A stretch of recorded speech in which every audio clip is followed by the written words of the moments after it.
Sometimes it is good to smile, it is good to shed some happiness.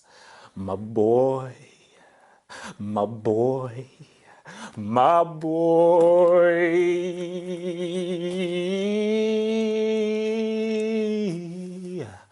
got that one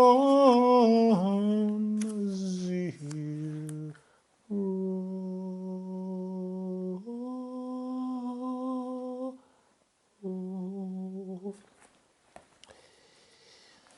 This was a victory that was much needed, before I get into the details of how this worked out and everything. Mourinho had to win.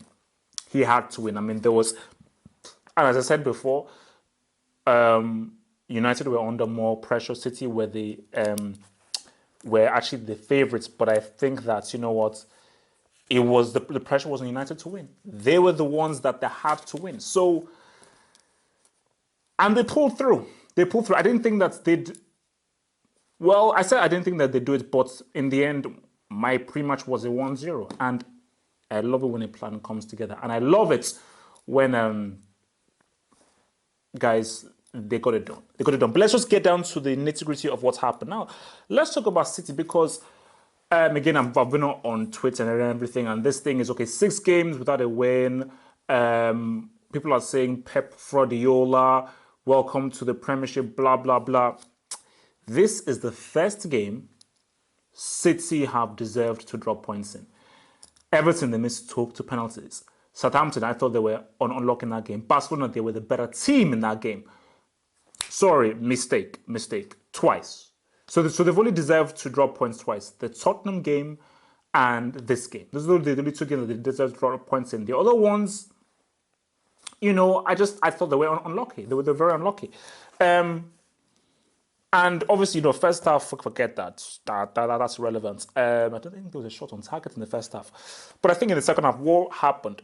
What you saw was a difference in individuality. And the key thing is you compare Rashford with Navas.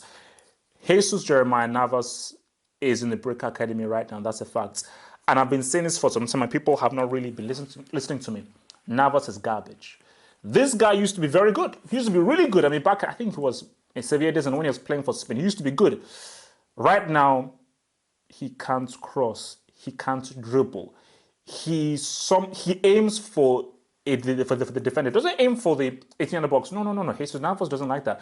Jesus Navas crosses are aimed for the defender right in front of him. He is crap. Completely and utterly crap. You go to Rashford. Again, I still don't think that he should be that far out wide. I think he should be in the center. But look at his dribbling, his touch, his movements, how quickly he moves his feet, the amount of times that he actually beats his defender, his crosses into the box, especially the one that Ibra should have put away with his left foot. You just saw the difference in quality. But I think for City, it was a mixture of United having a better defensive shape compared to when they met earlier on in the season, which forced City to be one-dimensional. And also, for Pep, again, it's like, there was nothing through the middle. It was very obvious. Put it out wide, put it out wide, put it out wide. And there was no alternative to the freaking Bruyne. And this showed that without the freaking Bruyne, one of the best wide players out there, because again, if you're telling me the alternative to the De Bruyne is that clown, Navas, we're having a laugh. But I think, we'll look at Pogba, and I think I'm going to do a little Pogba video because, again, people were criticizing Pogba in the first half, blah, blah. Put very simply, but because I was actually thinking about this on my way home from my little deeds.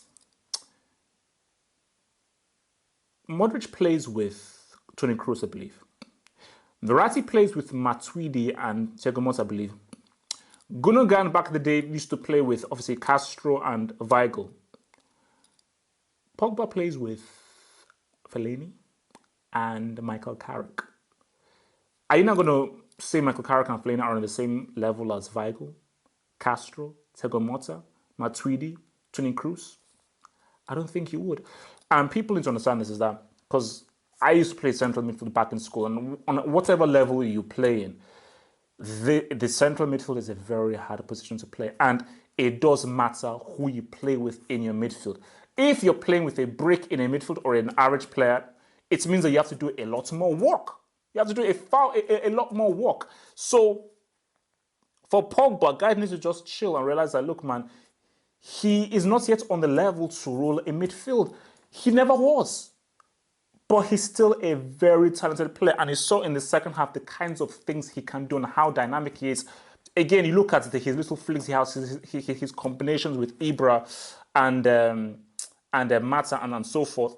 And you saw how he almost scored that goal. But again, you have to just realize the difficulty of the position and realize that he was never meant to be a guy who can control the midfield at this age.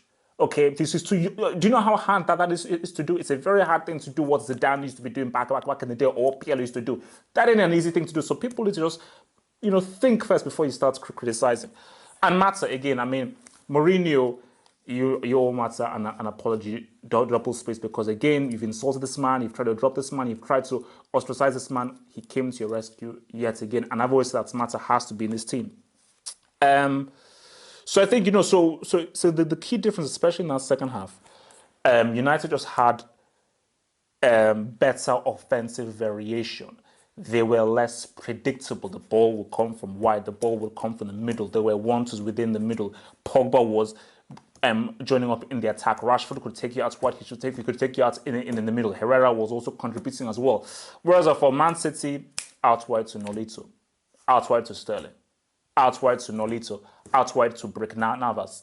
And now it's and United, better shape, more focused, more organized. They shut down everything. That's why, I mean, in the second half, I don't think De Gea had to make a save. Correct me if I'm wrong. I think in the entire match, did De Gea have to make a save, like a tough save? I don't think he did. So, that's why I think this is the match in which Pep Guardiola now really needs to think. None of the other matches from before. Tottenham, they just got outplayed. City didn't play badly, they just got outplayed. This is the first match where you're like, okay, no, you guys, you played badly, as in you were crap. I don't think you really had any shots on target. And he just has to bring much more variation. Although, in the first half, Iheanacho had an amazing chance to score, and he should have scored. That was like a bad miss. But again, the boy is still learning. But I think, for United, again, this was an important victory, and I think what was learned is that Mata has to start. That's the key thing. Rashford is a player. This guy is a really good player, and he's wasted out wide. I think Rashford, like for Mourinho, why did you play Rashford and Ibrahimovic as a pair? Because what Rashford gives you is not what Ibrahimovic gives you. Like, Rashford is the kind of guy that can take on a player, run, and is a lot more direct. Ibrahimovic ain't that kind of guy, but Ibrahimovic can actually work well with Rashford and actually set him up, bring in some through balls. And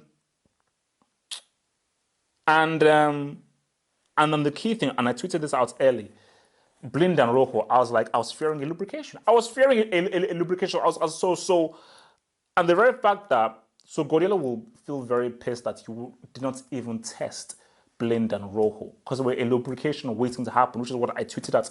The fact you didn't even test them shows you that really in this game you flopped. You flopped big time. Tactically, you flopped. And many people say, Pep always has Mourinho's number. Mourinho had Pep's number, especially in the second half. I think United just worked out better. They had the measure of the game, and they created the better chances, and they were the more interesting team. City, it just wasn't happening for them. It just wasn't happening. But the key thing is Navas, garbage player. The guy should never grace a football pitch ever again. He should never grace a top division football pitch ever again. I repeat, he is crap. He's useless. And as a United man, look, man, the whole Pogba thing is Mourinho. He can't control the midfield. He is still talented. Get some better talent in that midfield for Pogba. You will see how much better he will look. Pogba with other good midfielders will look great because of how much he gives you. You just need a totem pole and a pivot midfield right there to work with him, and then you'll see the benefits in there. But I think, it was a key victory, an important victory.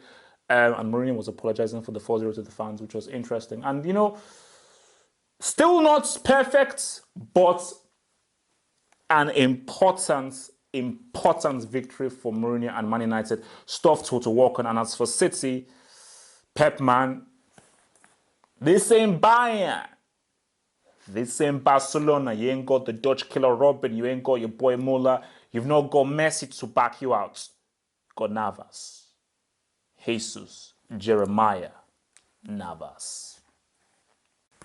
Remember to follow me on Twitter and on Facebook via my handle there at Half Hope Hot. I am on Twitter and on Facebook to keep up to date with my videos, my thoughts, my appearances on TV. Follow me right there. Guys, it only takes a few seconds. Please, if you enjoyed the vid, like the video. It really helps to grow the channel. And if you're a new member, just subscribe to the channel right there. Subscribe right there to the channel for much more football hot stuff. Like the vid, subscribe, be part of the football hot fraternity. Stay black.